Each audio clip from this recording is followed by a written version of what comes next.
नमस्कार दोस्तों, पूजन ट्यूब में आपका स्वागत है। मैं आर के सर। दोस्तों, रामदास गुप्ता का फर्स्ट खंड का डिक्टेशन बोला जाएगा 80 की स्पीड से।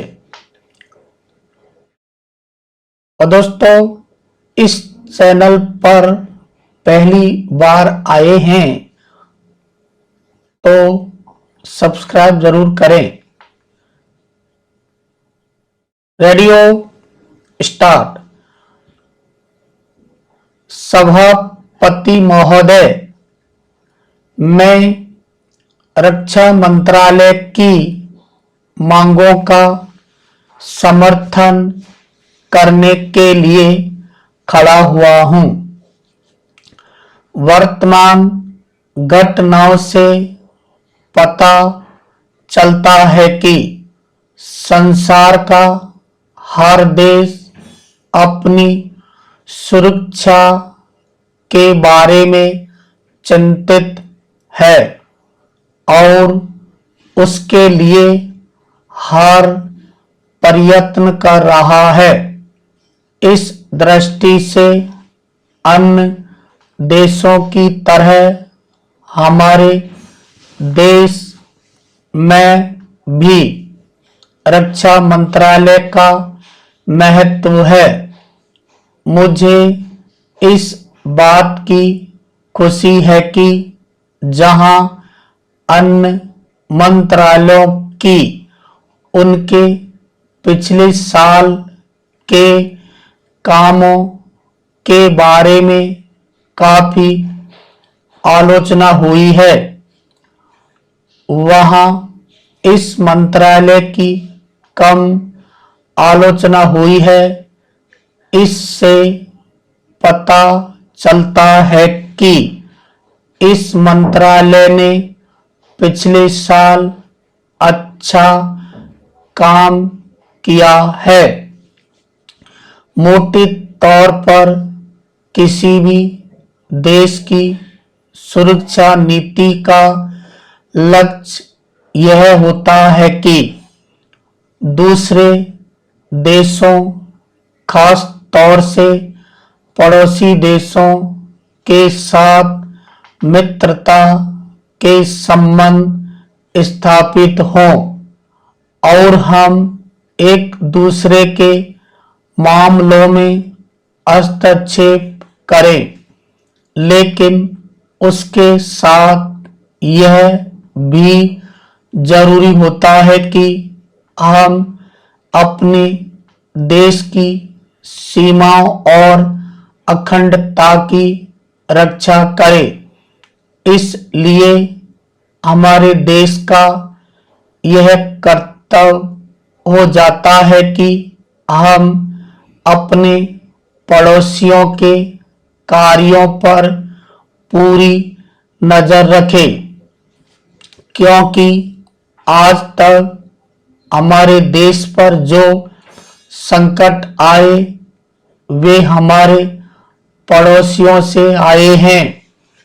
1965 में पाकिस्तान के साथ जो लड़ाई हुई और उसके बाद ताशकंद में जो समझौता हुआ, वह सिर्फ कागज पर ही रहा। पाकिस्तान ने उस पर कोई अमल नहीं किया। इस दृष्टि से बहुत जरूरी है कि हम अपने देश की सुरक्षा की हर तरह से व्यवस्था करें। हमारा उद्देश्य दूसरों पर आक्रमण करना नहीं है, लेकिन यदि हम पर कोई आक्रमण करे तो हम में इतनी शक्ति अवश्य होनी चाहिए कि हम उसका डटकर सामना कर सके। पैरा, आप जानते हैं कि पिछले दिनों पाकिस्तान को अमेरिका और चीन से काफी मदद मिली है।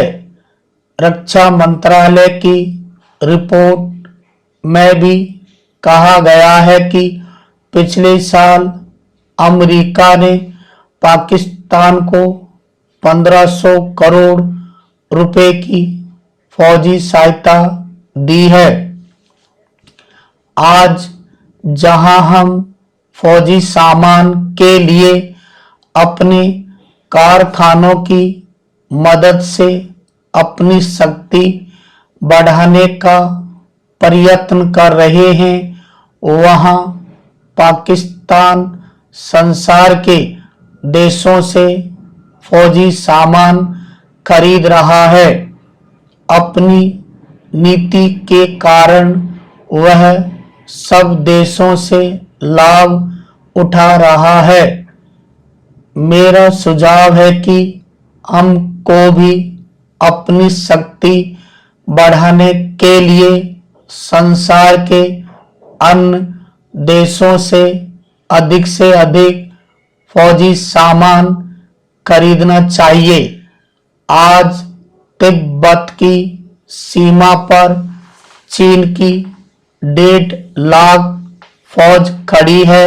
पैरा सभापति महोदय, प्रतिदिन छोटी मोटी झड़पें होती रहती है। हमारी फौजें बड़े उत्साह से उनके मुकाबले में खड़ी है।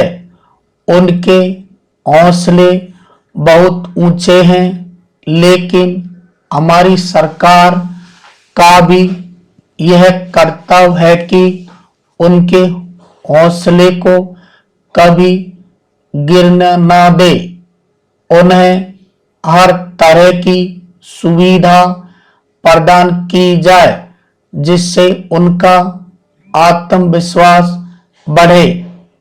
मैं मंत्री महोदय से अनुरोध करूंगा कि सरकार अपनी नीतियों के प्रचार का काम ठीक प्रकार से अपनी फौजों से करे।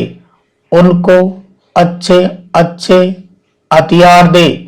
अनुसूचित जातियों और आदिवासी जातियों के आयुक्त ने जो अपना प्रतिवेदन प्रस्तुत किया है, उस प्रतिवेदन को देखने से यह प्रतीत होता है कि इसको तैयार करने में उन्होंने बहुत परिश्रम से कार्य किया है। इसके लिए मैं उनको और उनके सहयोगियों को धन्यवाद देता हूं, परंतु साथ ही साथ इस प्रतिवेदन के संबंध में कुछ आवश्यक निवेदन भी करना चाहता हूं। पहली बात तो यह है कि इस प्रतिवेदन को देखने से ऐसा प्रतीत होता है कि इन कार्यों के लिए जिस धन का उपयोग होता है वह 3 साधनों से उपलब्ध होता है। केंद्र सरकार द्वारा, राज्य सरकारों द्वारा और कुछ गैर सरकारी संस्थाओं द्वारा प्रतिवेदन के अनुसार जितना धन इन कार्यों पर व्यय करने के लिए दिया जाता है, उतना धन पूरी तरह से व्यय नहीं हो पाता।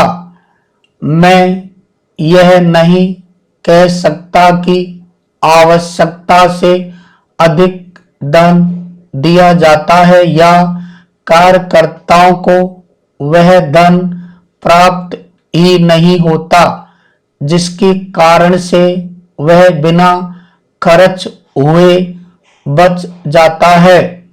मैं तो यह चाहता हूं कि जितना धन दिया जाता है उसका पूरा उपयोग हो और आयुक्त को यह न कहना पड़े कि इस कार्य के लिए जितनी धन की आवश्यकता थी उतना धन नहीं मिल पाया और विवश होकर हमको उस कार्य को बीच में ही रोकना पड़ा।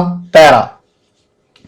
जहां तक राज्य सरकारों का संबंध है, बहुत सी राज्य सरकारें अभी तक इस कार्य में असावधानी से काम ले रही है और इस कार्य को उपेक्षा की दृष्टि से देखती है।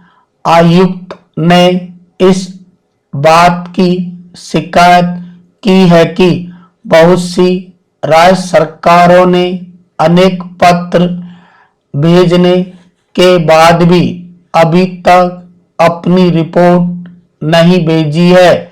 मैं चाहता हूं कि सरकार इस तरफ निष्ठापूर्वक ध्यान दे।